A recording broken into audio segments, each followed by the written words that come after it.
பல அலுவலிக கண்டக்டர் குழுக்களில் 1028 குறைந்த முறைகள் தொடர்பாக தமிழகம் முழுவதும் 5 கோடி இடங்களில் கண்டுபிடித்த துறையினர் சோதனை நடத்தியிருக்கிறார்கள்.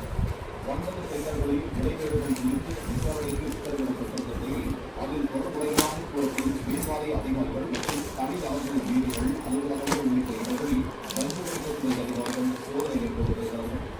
சென்னை அண்ணா நகரில் 3 இடங்கள், பெருங்குடியில் 4 இடங்கள் உள்ளிட்ட 27 இடங்களில் கண்டுபிடிக்கக்கூடிய அதிகாரிகள் சோதனை நடத்தி வருகிறார்கள். சென்னை மாநகராட்சி மின்சாரத்துறை அமைச்சராக இருந்தபோது அவர்கள் உதவியாளராக பணியாற்றி வந்ததாக கூறப்படும் காசி என்பவரின் தேவம்பேட்டை வீட்டிலும் சோதனை நடத்தப்பட்டுள்ளது. இதேபோன்று திருவள்ளூர், காஞ்சிபுரம், செங்கல்பட்டு உள்ளிட்ட பல பகுதிகளில் கண்டுபிடிப்பு துறையில் சோதனை நடைபெற்று வருகிறது. சேலம் மாவட்டம் மேட்டூரில் 3 இடங்களில் மின்வாரிய ஒப்பந்ததாரர் அலுவலகங்களில் கண்டுபிடிப்பு துறை போலீசார் சோதனை நடத்தி வருகிறார்கள். திருப்பூர் பாலச்சூர் பகுதியில் உள்ள தனியார் நிறுவனத்தில் கண்டுபிடிப்பு துறை போலீசார் நடத்தி வரும் சோதனையில் முக்கிய ஆவணங்கள் கைப்பற்றப்பட்டதாக கூறப்படுகிறது.